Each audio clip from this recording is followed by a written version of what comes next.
నమస్తే.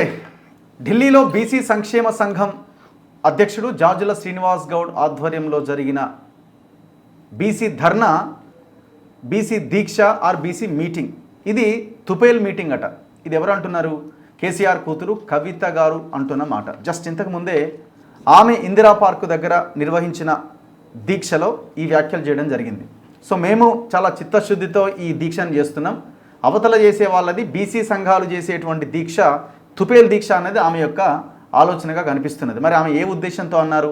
ఆ మీటింగ్లో బీఆర్ఎస్ వాళ్ళు కానీ మిగతా పార్టీల వాళ్ళు పాల్గొనలేదు, కేవలం కాంగ్రెస్ వాళ్ళే ఉన్నారు కాబట్టి కాంగ్రెస్ని టార్గెట్ చేస్తూ మాట్లాడారా, లేదు శ్రీనివాస్ గౌడ్ చేస్తున్న దీక్షను టార్గెట్గా చేసుకొని మాట్లాడారా? ఒకసారి మనం డీటెయిల్గా డిస్కస్ చేద్దాం. నా ముందు అదే శ్రీనివాస్ గౌడ్ గారిని మీ ముందుకు తీసుకొచ్చిన. నమస్తే అన్న. నమస్తే. సో ఆమె అన్న ఈ తుపేల్ దీక్ష, తుపేల్ ధర్నా అన్న వ్యాఖ్యల్ని మీరు ఎట్లా చూస్తున్నారు? అంటే వాస్తవంగా అది తుపేలా ఒరిజినలా అనేది ఢిల్లీలో అడిగితే చెప్తారు. ఏ విధంగా మన ధర్నా అయింది, ఎన్ని వేల మంది వచ్చారు, ఎన్ని పార్టీలు అటెండ్ అయ్యారు, ఎంతమంది ఎంపీలు అటెండ్ అయ్యారు, ఇలా మొత్తం సమాజం అంతా చూసింది. ఇలా కేసులను తప్పించుకోవడం కోసము లిక్కర్ కేసులో జైలు పోయేటప్పుడు మహిళా దీక్ష పేరుతో మహిళా దీక్ష పెట్టడం, తర్వాత ఇంకో కేసు రాగానే ఒక దీక్ష పెట్టడము, అట్లాంటి కేసులు తప్పించుకోవడానికి పెట్టేటువంటి పోరాటాలు కావు. నికర్స్ అయినటువంటి ప్రభుత్వాలను మెడలుంచేటువంటి ప్రభుత్వం యొక్క పాలకుల యొక్క వెన్నులో వణుకు పుట్టించే విధంగా మా పోరాటాలు ఉంటాయి తప్ప ఇలా తుపేలు ధర్నాలు, తుపేలు మీటింగ్లు, తుపేలు దీక్షలు వాళ్ళవి. ఇలా నవ్వుకుంటురు. ఆమె ఇందిరా పార్క్ దగ్గర ఒక డ్రామా కంపెనీ పెట్టి ఇలా దీక్ష అనే పేరుతోటి చేరితే ఇలా పసికందు నుంచి పండు ముసలి వరకు 10 సంవత్సరాల కాలంలో మీరు ఏం చేశారు? ఎందుకు పూలే విగ్రహం పెట్టలే? మీరు పూలే విగ్రహం పెడితే ఆపింది ఎవరు? అంటే కనీసం పూలే విగ్రహం పెట్టకుండా, పూలేకు గౌరవం ఇవ్వకుండా, పూలేకు అసలు కనీసం నివాళులు అర్పించేటువంటి అవకాశం ఇవ్వకుండా 10 ఏళ్ళు మీరు అణిసివేసి అనగదొక్కి ఇలా మీ ప్రభుత్వం పోయిన తర్వాత ఇలా స్కామ్లలో ఇరుక్కొని ఆ స్కామ్లని ప్రజలను డైవర్షన్ చేయడానికి, ఆ స్కామ్ యొక్క పలానా ఆమె లిక్కర్ కేసులు ఇరికిందని ప్రజల నాలుకలలో రిజిస్టర్ అయిపోయింది. అందరూ కవిత అంటే కల్వకుంట్ల కవిత అంటే లిక్కర్ కవిత అంటారు. కాబట్టి దీన్ని డైవర్షన్ చేయడం కోసము ఇలా దీక్షల పేరుతో, ధర్నాల పేరుతో ఇలా కొత్త డ్రామాకు తెరలేపింది. ఇలా వేల మందిని 42 గంటలు రైల్లో ప్రయాణించి ఇలా ఆకలికి దూప కూర్చి ఢిల్లీలో జంతర్ మంతర్ దగ్గర చేసినాం. మాదొక పార్టీ కాదు, మా సంఘంలో ఒక ప్రజాప్రతినిధి లేరు. అయినప్పటికీ కూడా ఇలా ఒక పోరాట దీక్షతోటి బీసీలకు 42% రిజర్వేషన్ రావాలని చెప్పి మేము కొట్లాడినాం. ఇక మీ లెక్క మేము ఫోటో సెషన్ కోసమో, లేకపోతే పేపర్లలో టీవీలలో రావడం కోసమో, అదేవిధంగా పేపర్లలో హెడ్లైన్ల కోసం డెడ్లైన్లు పెట్టి మాట్లాడే అలవాటు మాకు లేదు. కాబట్టి ఇప్పుడు ఎవరు మీ అలా తెలంగాణ ఉద్యమంలో మీరు అనేక పోరాటాలు చేశారు, అది కూడా తుపేలేనా?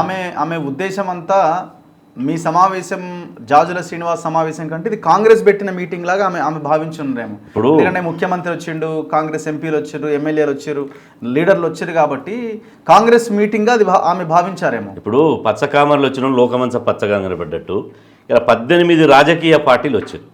డిఎంకే వచ్చింది, ఏఐడిఎంకే వచ్చింది, బీఎస్పీ వచ్చింది, అదేవిధంగా ఆర్జేడీ వచ్చింది, ఎస్పీ వచ్చింది. కాశ్మీర్ నుంచి కన్యాకుమారి వరకు 32 మంది పార్లమెంట్ సభ్యులు అటెండ్ అయ్యారు. నేను చెప్పింది కాదు కదా, అంత మీడియాలో రాశారు, ఛానల్స్లలో లైవ్ పెట్టారు. అదేవిధంగా ఆ రికార్డు ఉంది, చూసుకోమనండి ఒకసారి. అంటే బీఆర్ఎస్ పార్టీ రాకపోతే మొత్తం ఎవరు రానట్టే లెక్కన. కాంగ్రెస్ పార్టీ వచ్చింది, బరాబర్ ముఖ్యమంత్రి గారు వచ్చారు. ముఖ్యమంత్రి రావడం మేము గర్వంగా ఫీల్ అవుతున్నాం. ఏ ముఖ్యమంత్రి గతంలో 78 సంవత్సరాల చరిత్రలో, నేను 25 ఏళ్ళ బీసీ ఉద్యమం అనుభవంతో చెప్తున్నా, మేము ధర్నాలు చేస్తే ఎగతాళి చేశారు. వీళ్ళు ఏది ఉద్యమాలు చేస్తే ఎగతాళి చేశారు, చిన్న చూపు చూశారు. అంటే వీళ్ళకి ఏం పని పాట లేదనే పద్ధతిలో చూశారు ముఖ్యమంత్రులు. కానీ ఒక ముఖ్యమంత్రి, సాక్షాత్తు ఒక రాష్ట్ర ముఖ్యమంత్రి వచ్చి 2.5 గంటలు మాతో పాటు ధర్నాలు కూర్చుండి, అది గ్రేట్గా ఫీల్ అవుతున్నాం. ఇలా 10 సంవత్సరాలు కేసీఆర్ గారు 10 సంవత్సరాల కాలంలో ఒక్క కుల సంఘానైనా కలిశాడా? ఒక్క బీసీ సంఘానైనా కలిశాడా? దీక్షలు ధర్నాలు పక్కన పెట్టండి, కేసీఆర్ గారు ఏ రోజైనా బీసీ సమస్యలను కనీసం వినడానికి ప్రయత్నం చేశాడా? మీరు అలవలేకపోయారా గతంలో? ఎన్నిసార్లు, 100 సార్లు ప్రయత్నం చేశాం. ఒక్క 10 నిమిషాలు అపాయింట్మెంట్ ఇవ్వండి, బీసీ సమస్యలు చెప్తామంటే అసలు ఆయన ఏదో దైవాంశ సంభూతుడైనట్టు, ఎవరు కలవనట్టు, ఏదనంటే కేటీఆర్ని కలవండి, లేదంటే సంబంధిత మంత్రులను కలవండి అని తప్ప ముఖ్యమంత్రి గారు కలిసే అవకాశం ఇవ్వలే. కానీ ఇక్కడ ఒక ముఖ్యమంత్రి వచ్చి బీసీల మధ్యన కూర్చొని బీసీలకు నేను అండగా ఉన్నా అన్నాడు. తప్పేముంది? ఇలా ఉద్యమం చేసేటప్పుడు, ఇలా నేను అంటున్న టీఆర్ఎస్ ఉద్యమం చేసేటప్పుడు ఆ రోజు సమైక్యాంధ్రాన్ని నినాదం ఉన్నటువంటి చంద్రబాబు నాయుడు తోటి మీరు ఎన్నికలలో పొత్తు పెట్టుకున్నారు కదా, ఎన్నికలలో మీరు చేసుకున్నారు కదా. అదే వైఎస్ రాజశేఖర రెడ్డి మీద ఫైట్ చేసి కాంగ్రెస్ ప్రభుత్వంతో ఫైట్ చేసి కాంగ్రెస్ పార్టీతో పొత్తు పెట్టుకొని ఎమ్మెల్యే కాకముందుకే మంత్రి పదవులు తీసుకున్నారు కదా. మీరేమో పొత్తు పెట్టుకుంటేనేమో సంసారం, ఇతరులు చేస్తేనేమో వ్యభిచారమా? అంటే ఇది ఎక్కడ న్యాయం? మీరు మీ పార్టీ తెలంగాణ ఉద్యమం పేరుతో వచ్చినటువంటి మీ పార్టీ మీరు ఎంతమంది నాయకులతో కలిసి తిరిగారు? ఇదే కవిత గారు ఆ 4 జెండాలు వేసుకుని ఎన్నికలలో ప్రచారం చేసింది. తెలుగుదేశం జెండా వేసుకుంది, కాంగ్రెస్ జెండా వేసుకుంది, కమ్యూనిస్టుల జెండా వేసుకుంది, అన్ని రకాలుగా జెండాలు వేసుకుంది. కానీ ఆడ బీసీ దీక్షలో మా జెండా కాంగ్రెస్ వాళ్ళకి వేసినాం, మా కండువా ముఖ్యమంత్రి గారికి వేసినాం. ఆమెకు తెలిసి మాట్లాడుంటుందా తెలియక అంటే జాజుల శ్రీనివాస్ గౌడ్ పెట్టిన మీటింగ్, బీసీ సంక్షేమ సంఘం పెట్టిన మీటింగ్ అని ఆమెకు తెలుసు కదా. అవును, తెలిసిన తర్వాత కూడా మరి తుపేలని ఎట్లా అన్నది? అంటే ఇప్పుడు బీసీ సంఘం కదా మీది పార్టీ అయి ఉంటే సరే అన్నారు. ఇప్పుడు నేను మొదటి నుంచి చెప్తూ వస్తున్నా, తెలంగాణ రాష్ట్రంలో వస్తున్నటువంటి బీసీ వాదాన్ని, బీసీల యొక్క చైతన్యాన్ని పక్కదారి పట్టించడం కోసం, బీసీలలో వస్తున్నటువంటి చైతన్యాన్ని అణచివేయడంలో భాగంగానే ఇలాంటి చౌకబారు విమర్శలు చేస్తుంది. నేను అంటున్నా, ఇవాళ మీరు బీసీల గురించి మాట్లాడవలసినటువంటి అవసరం ఏమొచ్చింది? మీ పార్టీలో ఓ మధుసూదన్ చారి లేడా? మీ పార్టీలో ఓ బండప్రకాష్ లేడా? ఓ వద్దిరాజు రవిచంద్ర శ్రీనివాస్ గౌడ్ లేడా? వాళ్ళు మీరు దీక్ష చేశారు కదా. మీ పార్టీలో ఉన్నటువంటి బీసీ ప్రజాప్రతినిధులే ఆమెకు ఈరోజు కవిత గారికి ఒక్క బీసీ సంఘం, ఒక్క బీసీ సంఘం ఎవరన్నా ఇందిరా పార్క్ ధర్నా కాడికి పోయిర్రా?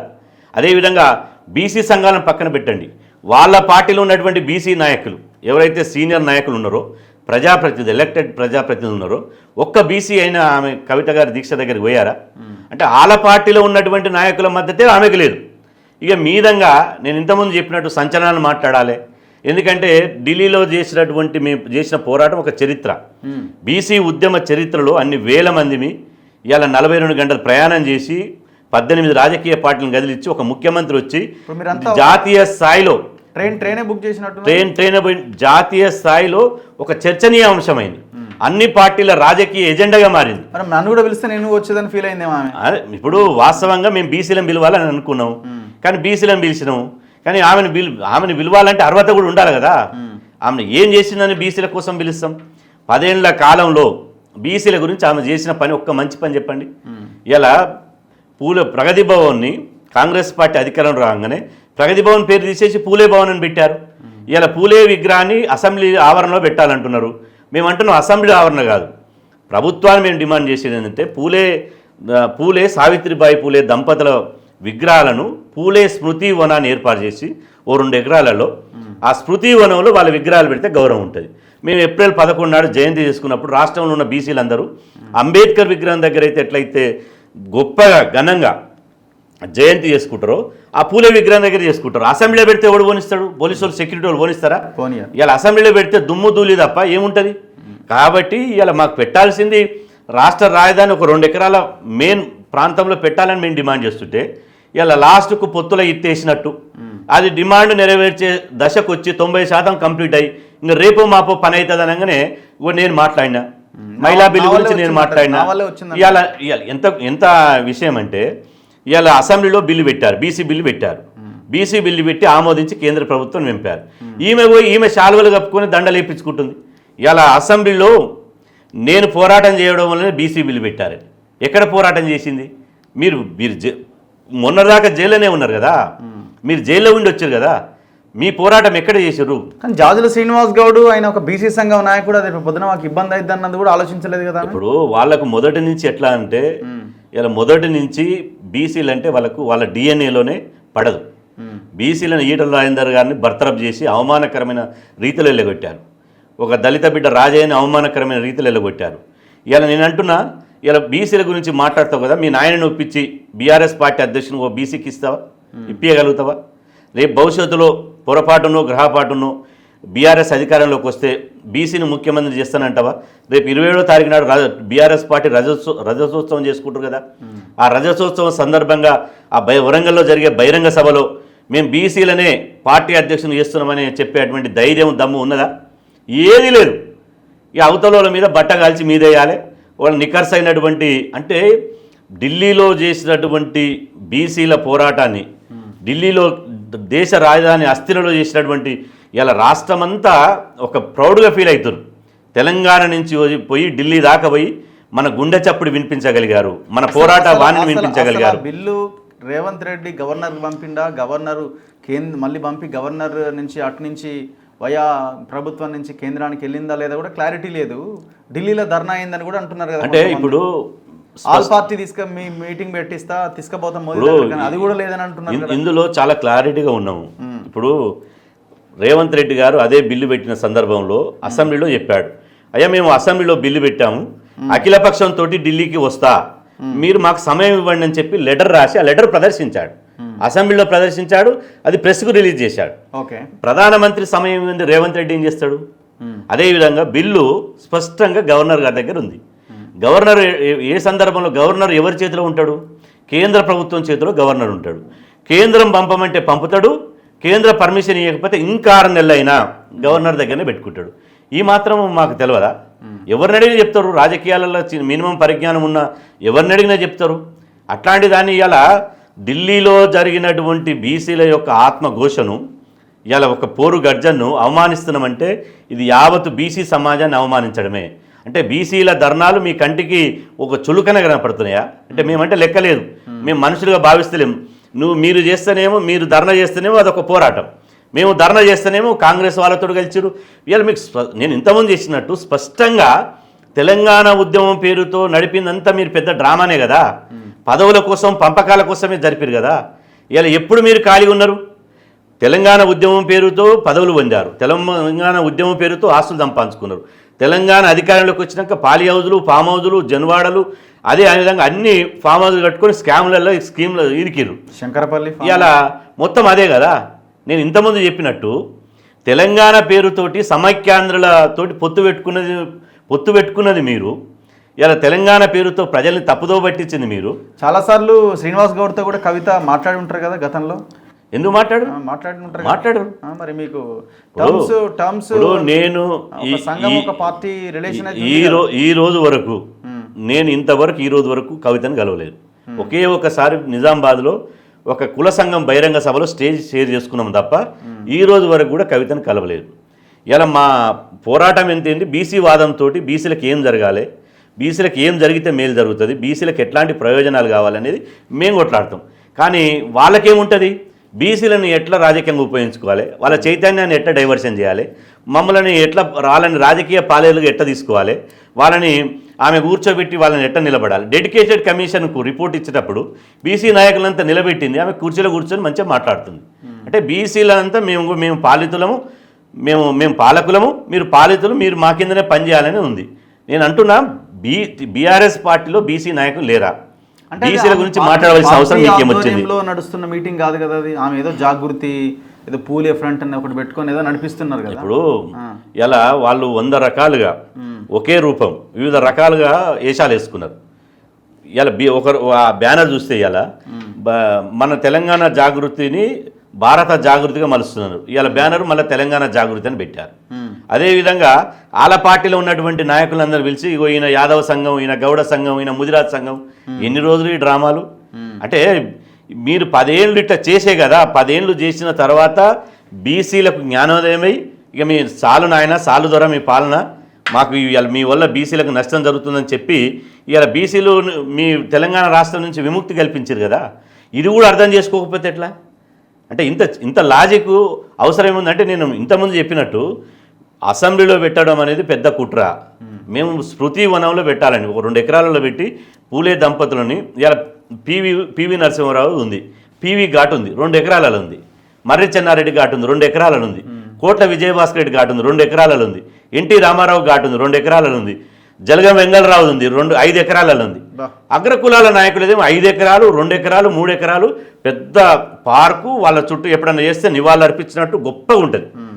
ఢిల్లీలో రాష్ట్రపతికి ప్రధానమంత్రులకు ఎట్లా కడతారో తెలంగాణ రాష్ట్రంలో కూడా ఆ రకంగా కడతారు నెక్లెస్ రోడ్ దగ్గర. అదేవిధంగా పూలే గారి దంపతులతోటి ఒక 2 ఎకరాలలో స్మృతి వనం ఏర్పాటు చేయాలి.